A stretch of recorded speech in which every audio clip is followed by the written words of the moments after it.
العالمین والعاقبۃ للمتقین الصلاۃ والسلام علی سید الانبیاء والمرسلین اما بعد فاعوذ باللہ من الشیطان الرجیم بسم اللہ الرحمن الرحیم۔ آج انشاءاللہ العزیز ایک مختصر سا واقعہ، اس کے اندر مومن کی فراست ہم نے سماعت کرنی ہے۔ نبی پاک علیہ الصلوۃ والسلام کی حدیث ترمذی شریف کی فرمایا اتقوا فراست المؤمنین فانہ ینظر بنور اللہ۔ مومن کی فراست سے ڈرو کہ وہ اللہ کے نور سے دیکھتا ہے، اور مومن جو ہے وہ اللہ کا ولی دلوں کے حال سے اچھی طرح واقف ہوتا ہے۔ اگر ہم اسے کوئی اپنے دل کے معاملات چھپائیں بھی تو وہ اس سے مخفی اور ڈھکے چھپے نہیں ہوتے۔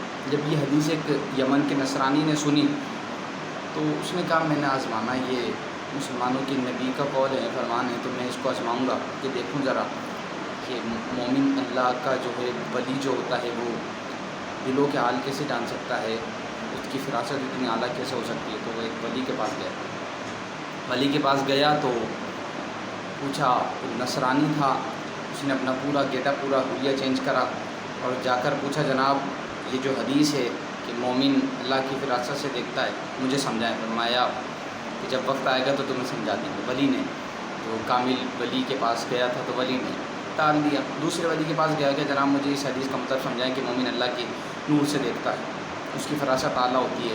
کہا جب وقت آئے گا تو سمجھا دیں گے۔ دوسرے ولی نے بھی ٹال دیا۔ تیسرے ولی کے پاس گیا، ان سے بھی یہ سوال کرا مجھے یہ بتائیں کہ مومن اللہ کے نور سے دیکھتا ہے تو مجھے اس کا مطلب سمجھائیں۔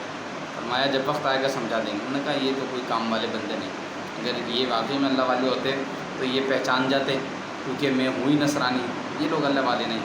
یہ حدیث مجھے سمجھ بھی نہیں آتی۔ بالآخر وہ پوچھتا جنید بغدادی رضی اللہ تعالیٰ عنہ کے پاس پہنچا اور کہا حضور مجھے اس کا مطلب سمجھائیں، اتقوا فراست المؤمنین فانہ ینظر بنور اللہ کا مجھے مطلب سمجھائیں۔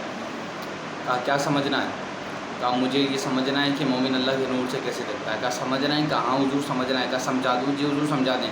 فرمایا یہ جو تو نے جبے کبے پہن رکھے ہیں، اپنا حلیہ جناب تو نے بدل رکھا ہے، اس حلیے کو تبدیل کر اور اپنے اصلی حلیے میں آ، کلمہ پڑھ اور مسلمان بن اور رسول اللہ کا غلام ہو جائے۔ جب اس نے دیکھا کہ ہاں یہ واقعی میں کوئی اللہ کا ولی ہے، اس نے مجھے جان لیا، پہچان لیا، وہ کلمہ پڑھا، مسلمان ہوا، گناہوں سے تائب ہوا۔ گناہوں سے تائب ہونے کے بعد اس نے کہا حضور آپ نے تو مجھے پہچان لیا، میں اس سے پہلے بھی بڑے بڑے ولیوں کے پاس گیا، ان کے ڈنکے بجتے تھے، ان کا نام تھا، ان کا شہرہ تھا، وہ انہوں نے کیوں نہیں پہچانا؟ فرمایا دیکھو جانتے وہ بھی تھے، پہچانتے وہ بھی تھے، وہ بھی اللہ کے ولی تھے، وہ بھی اللہ کے نور سے دیکھتے تھے۔ انہوں نے دیکھ لیا تھا کہ تم نے کلمہ جنید بغدادی کے ہاتھ پہ پڑھنا ہے، اس وجہ سے وہ لوگ خاموش رہے اور وہ تمہیں ٹالتے رہے۔ تو جو اللہ کا کامل ولی ہوتا ہے وہ اللہ کے نور سے دیکھتا ہے، یہ بات مصمم ہو گئی، واقعے سے واضح ہو گئی ہے۔